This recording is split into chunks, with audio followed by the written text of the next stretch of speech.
ಪ್ರಿಯ ನಿರೀಕ್ಷಕರೇ ನಮಸ್ಕಾರ. ಬೀರ್ಬಲ್ನ ವಿಶೇಷ ಕಾರ್ಯಕ್ರಮಕ್ಕೆ ಆತ್ಮೀಯವಾದ ಸ್ವಾಗತ.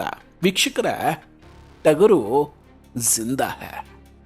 ಸಿದ್ದರಾಮಯ್ಯ ಅವರ ಅಸಲಿ ಆಟ ಶುರುವಾಗೋದೇ ಇಲ್ಲಿಂದ. ಎಸ್, ಇನ್ನೇನು ಡಿ ಕೆ ಶಿವಕುಮಾರ್ ಸಿಎಂ ಆಗಬೇಕು ಅನ್ನೋ ಹೊತ್ತಲ್ಲಿ ಸಿದ್ದರಾಮಯ್ಯ ಅವರ ಗೇಮು ಸ್ಟಾರ್ಟ್ ಆಗಿಬಿಟ್ಟಿದೆ. ಹಾಗಾದ್ರೆ ಕೊನೆಯ ಕ್ಷಣದಲ್ಲಿ ಸಿದ್ದರಾಮಯ್ಯ ಅವರು ಆಡ್ತಿರೋ ಆಟ ಎಂಥದ್ದು? ಅಷ್ಟಕ್ಕೂ ಸಿದ್ದರಾಮಯ್ಯ ಅವರು ರಾಜೀನಾಮೆ ಕೊಡೋದಕ್ಕೆ ಅಸಲಿ ಕಾರಣ ಏನು? ಅದರ ಹಿಂದಿರುವಂತಹ ಕಾರಣದ ಕೈ ಯಾವುದು? 8 ವರ್ಷದ ಹಿಂದಿನ ಸಿದ್ದರಾಮಯ್ಯ ಅವರು ಮತ್ತೆ ನೆನಪಾಗ್ತಿರೋದು ಯಾಕೆ? ಇದೆಲ್ಲದರ ಬಗ್ಗೆ ಡಿಟೇಲ್ ಆಗಿ ಮಾತಾಡ್ತಾ ಹೋಗ್ತೀನಿ. ವಿಡಿಯೋವನ್ನು ಕೊನೆವರೆಗೂ ಮಿಸ್ ಮಾಡದೆ ನೋಡಿ. ಇನ್ನೂ ಕೂಡ ನಮ್ಮ ಬೀರ್ಬಲ್ ಚಾನಲನ್ನು ಸಬ್ಸ್ಕ್ರೈಬ್ ಮಾಡಿಲ್ಲ ಅಂದರೆ ಈ ಕೂಡಲೇ ಸಬ್ಸ್ಕ್ರೈಬ್ ಮಾಡಿ ಹಾಗೂ ಬೆಲ್ ಐಕಾನನ್ನು ಕ್ಲಿಕ್ ಮಾಡಿ. ವೀಕ್ಷಕರೇ, ಸುಮಾರು 8 ರಿಂದ 9 ವರ್ಷಗಳ ಹಿಂದೆ ಸಿದ್ದರಾಮಯ್ಯ ಅವರು ಮುಖ್ಯಮಂತ್ರಿಯಾಗಿದ್ದಾಗಲೇ ಕಾಂಗ್ರೆಸ್ ಚುನಾವಣೆಯಲ್ಲಿ ಸೋತು 2ನೇ ಸ್ಥಾನಕ್ಕೆ ಬಂದಿತ್ತು. ಅವತ್ತು ಬಿಜೆಪಿ ಅತೀ ದೊಡ್ಡ ಪಕ್ಷವಾಗಿ ಹೊರಹೊಮ್ಮುತ್ತೆ. ಅದರ ಸರ್ಕಾರ ರಚಿಸೋದಕ್ಕೆ ಸಾಧ್ಯವಾಗುವಷ್ಟು ನಂಬರ್ಗಳಿರಲಿಲ್ಲ. ಬಿಜೆಪಿ 104 ಸ್ಥಾನ ಗೆದ್ದಿದ್ರೆ ಕಾಂಗ್ರೆಸ್ 80 ಸ್ಥಾನವನ್ನು ಗೆದ್ದುಕೊಂಡಿತ್ತು. ಇತ್ತ JDS ಪಕ್ಷಕ್ಕೆ ಸುಮಾರು 37 ಸೀಟ್ಗಳು ಬಂದಿದ್ವು.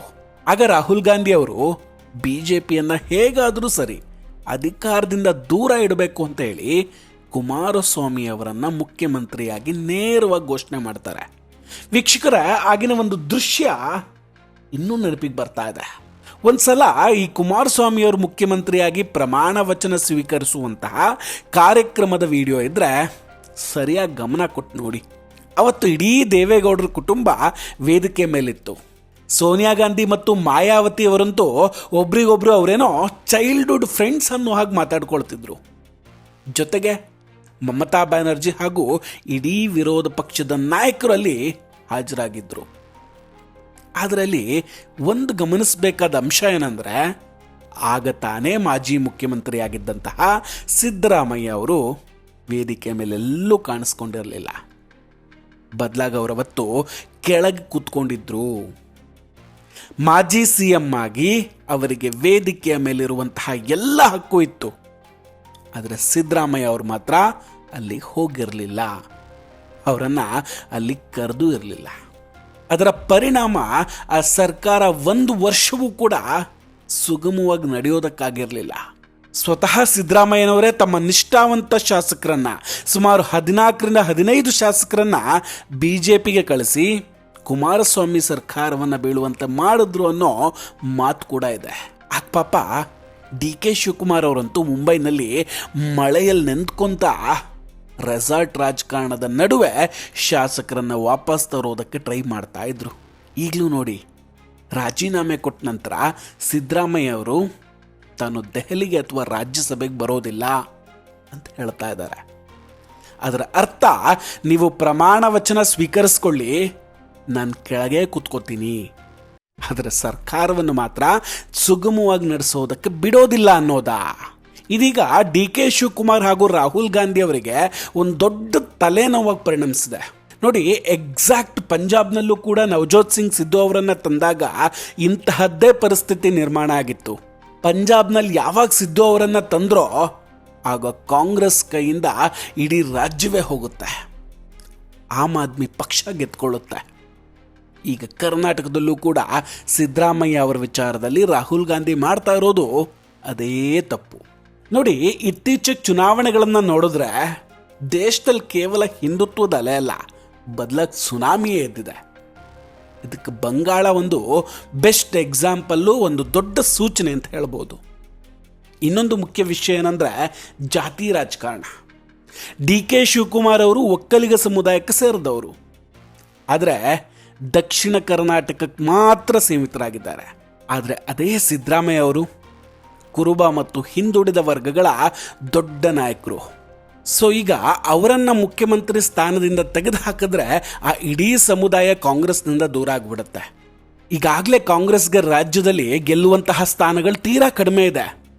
ಸೊ ಇಂತಹ ನಿರ್ಧಾರಗಳು ಆ ಅವಕಾಶವನ್ನು ಕೂಡ ಹಾಳು ಮಾಡಿಬಿಡಬಹುದು. ಇನ್ನೊಂದು ಮಜಾ ಏನಂದ್ರೆ ರಾಹುಲ್ ಗಾಂಧಿ ಮತ್ತು ಪ್ರಿಯಾಂಕಾ ಗಾಂಧಿ ಅವರ ನಡುವೆ DK ಹಾಗೂ ಸಿದ್ದರಾಮಯ್ಯ ಅವರ ವಿಷಯಕ್ಕೆ ರಗಳೆ ಕೂಡ ಆಗಿದೆಯಂತೆ. DK ಶಿವಕುಮಾರ್ ಅವ್ರ ಪರವಾಗಿ ಪ್ರಿಯಾಂಕಾ ಗಾಂಧಿ ಅವರು ನಿಂತ್ಕೊಂಡಿದ್ರೆ ರಾಹುಲ್ ಗಾಂಧಿ ಅವರು ಸಿದ್ದರಾಮಯ್ಯ ಅವ್ರ ಪರ ನಿಂತಿದ್ದಾರಂತೆ. ಅಸಲಿಗೆ ಇನ್ನೊಂದು ಇಂಪಾರ್ಟೆಂಟ್ ವಿಷಯ ಏನು ಗೊತ್ತಾ, ಸಿದ್ದರಾಮಯ್ಯ ಅವರು ಆಲ್ರೆಡಿ ತಮ್ಮ ಗೇಮ್ ಶುರು ಮಾಡ್ಕೊಂಡಿದ್ದಾರೆ. DK ಶಿವಕುಮಾರ್ ಅವರಿಗೆ ಹೆಜ್ಜೆ ಹೆಜ್ಜೆಗೂ ಕಿರಿಕಿರಿ ಮಾಡೋದಕ್ಕೆ ತಯಾರಿ ಮಾಡ್ಕೊಂಡಂಗಿದೆ ನೋಡಿ. ರಾಜೀನಾಮೆಯನ್ನು ಕೊಟ್ಟ ಮೇಲೆ ಕಾವೇರಿ ನಿವಾಸವನ್ನು ಸಿದ್ದರಾಮಯ್ಯ ಅವರು ಬಿಟ್ಕೊಡ್ಬೇಕಿತ್ತು. ಆದರೆ ಸಿದ್ದರಾಮಯ್ಯ ಅವರು ಅದನ್ನು ಇನ್ನೂ ಕೂಡ ಖಾಲಿ ಮಾಡಿಲ್ಲ. ಅದನ್ನು ತಾವೇ ಇಟ್ಕೊಳ್ಳುವ ಯೋಚನೆಯಲ್ಲಿದ್ದಾರೆ. DKಶಿಗೆ ಕಾವೇರಿ ನಿವಾಸ ಬಿಟ್ಟು ಕೊಡದ ಸಿದ್ದರಾಮಯ್ಯ. ಕಾವೇರಿ ನಿವಾಸ ಅನ್ನೋದು ಒಂಥರ ಪವರ್ ಹೌಸ್ ಇದ್ದಂಗೆ, ರಾಜನ ಸಿಂಹಾಸನ ಅಂತ ಹೇಳ್ಬೋದು. ಆದರೆ ಸಿದ್ದರಾಮಯ್ಯ ಅವರು ಅದನ್ನೇ ಬಿಟ್ಟುಕೊಡದೆ ಸತಾಯಿಸ್ತಿದ್ರೆ ಹೆಂಗೆ ಪಾಪ DKಶಿ ಅವ್ರ ಕತೆ. ಇದೆಲ್ಲದರ ನಡುವೆ ಕಟ್ಟ ಕಡೆಯದಾಗ ಉಳ್ಕೊಳ್ತಾ ಇರುವ ಒಂದೇ ಒಂದು ಪ್ರಶ್ನೆ ಏನಂದ್ರೆ, ಸಿದ್ದರಾಮಯ್ಯ ಅವರು ಅಷ್ಟೊಂದು ಸಲೀಸಾಗಿ ಹೇಗೆ ರಾಜೀನಾಮೆ ಕೊಟ್ಟರು ಅನ್ನೋದು ಇಡೀ ರಾಜ್ಯದ ಜನರಿಗೆ ಕಾಡ್ತಿರುವಂತಹ ಪ್ರಶ್ನೆ ಇದು. ಇಂಟ್ರೆಸ್ಟಿಂಗ್ ಏನಂದ್ರೆ, ಸೋಷಿಯಲ್ ಮೀಡಿಯಾದ ಯಾವುದೋ ಕೆಲ ಪೇಜ್ಗಳಲ್ಲಿ ಅದಕ್ಕೆ ಕಾರಣ ಸತೀಶ್ ಜಾರಕಿಹೊಳಿ ಅಂತ ಕೂಡ ಹೇಳಲಾಗ್ತಾ ಇದೆ. ಆದರೆ ಸತೀಶ್ ಜಾರಕಿಹೊಳಿ ಅವರು ಮಾತ್ರ ಇದೆಲ್ಲ ಶುದ್ಧ ಸುಳ್ಳು ಅಂತಿದ್ದಾರೆ. ಅದು ಮಾಡ್ತಾರೆ, ಏನ್ ಮಾಡ್ತಾರೆ ಯೂಸ್ ಮಾಡೋರು, ಏನ್ ಮಾಡೋದು, ಏನ್ ಬೇಸ್ಲೆಸ್ ಅದು, ಏನ್ ಅದರ ಇದೆ, ಏನು ಸೈನ್ ಮಾಡಿದೆ, ಲೆಟರ್ ಇದೆ ಯಾವ್ದ, ನೀವು ಯಾರೋ XYZ ಎಲ್ಲೋ ಒಂದ್ ಮೂಲೆಯಲ್ಲಿ ಕೂತ್ ಹಾಕಿ ನಮ್ಗೆ ಇಷ್ಟ ಪ್ರಾಮುಖ್ಯತೆ ಕೊಡೋದು ಅವಶ್ಯಕತೆ ಇಲ್ಲ. ಅದು 30 7 ಹೆಂಗ್ ಹೇಳಿದವನು,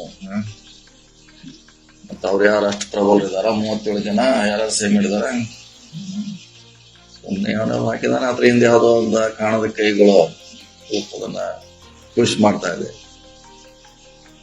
ನಮ್ಮಲ್ಲಿ ಗೊಂದಲ ಆಡಿಸ್ಲಿಕ್ಕೆ ಅದೇ ಗೊಂದಲ ಆಗೋಲ್ಲ. ರಿಯಾಲಿಟಿ ಎಲ್ಲರಿಗೂ ಗೊತ್ತಿದ್ದೇ ಇದೆ. ತೆರೆದ ಪುಸ್ತಕ ಕನ್ನಡಿ ತರ ಯಾವ ರೀತಿ ಸಿದ್ದರಾಮಯ್ಯ ಅವರು ರಾಜೀನಾಮೆ ಕೊಟ್ಟರು, ಕಾರಣಗಳೇನು, ಅದೆಲ್ಲ ಎಲ್ಲರಿಗೂ ಗೊತ್ತಿದ್ದಂತ ವಿಚಾರ. ಯಾರೋ ಅಂತ ಮಾಡಿದ್ದಾರೆ, ಒಂದು ವಾರ ಗೊಂದಲ ಆಗುತ್ತೆ, ಮತ್ತೆ ತಿಳಿ ಆಗುತ್ತೆ ಅಷ್ಟೇ. ಹಾಗಾದ್ರೆ ಸಿದ್ದರಾಮಯ್ಯ ಅವರ ರಾಜೀನಾಮೆ ಹಿಂದಿನ ಕಾರಣದ ಕೈ ಮತ್ಯಾವುದು? ಉತ್ತರ ಸಿಕ್ಕೇ ಸಿಗುತ್ತೆ, ಸ್ವಲ್ಪ ಟೈಮ್ ಬೇಕಾಗ್ಬೋದು ಬಿಡಿ. ವೀಕ್ಷಕರೇ, ಇದೆಲ್ಲದರ ಬಗ್ಗೆ ನಿಮ್ಮ ಅಭಿಪ್ರಾಯ ಏನು? ಸಿದ್ದರಾಮಯ್ಯ ಅವರು DK ಶಿವಕುಮಾರ್ ಅವರಿಗೆ ಸಲೀಸಾಗಿ ಸರ್ಕಾರ ನಡೆಸೋದಕ್ಕೆ ಬಿಡ್ತಾರೆ ಅನಿಸ್ತಾ ಇದೆಯಾ, ಅಥವಾ ಮತ್ತೆ ಮತ್ತೆ ಕಿರಿಕಿರಿಯನ್ನು ಮಾಡ್ತಾನೆ ಇರ್ತಾರ? ಕಮೆಂಟ್ ಮಾಡಿ ತಿಳಿಸಿ. ನಾವು ಕೊಟ್ಟಂತಹ ಮಾಹಿತಿಗಳು ನಿಮಗಿಷ್ಟ ಆಗಿದ್ದರೆ ವಿಡಿಯೋವನ್ನು ಲೈಕ್ ಮಾಡಿ ಹಾಗೂ ಶೇರ್ ಮಾಡಿ. ಇನ್ನೂ ಕೂಡ ನಮ್ಮ ಬೀರ್ಬಲ್ ಚಾನಲನ್ನು ಸಬ್ಸ್ಕ್ರೈಬ್ ಮಾಡಿಲ್ಲ ಅಂದರೆ ಈ ಕೂಡಲೇ ಸಬ್ಸ್ಕ್ರೈಬ್ ಮಾಡಿ ಹಾಗೂ ಬೆಲ್ ಐಕಾನನ್ನು ಕ್ಲಿಕ್ ಮಾಡಿ. ನಮಸ್ಕಾರ, ಟೇಕ್ ಕೇರ್ ಆ್ಯಂಡ್ ಬಾಯ್. ಮತ್ತೆ ಭೇಟಿಯಾಗೋಣ. ಜೈ ಹಿಂದ್.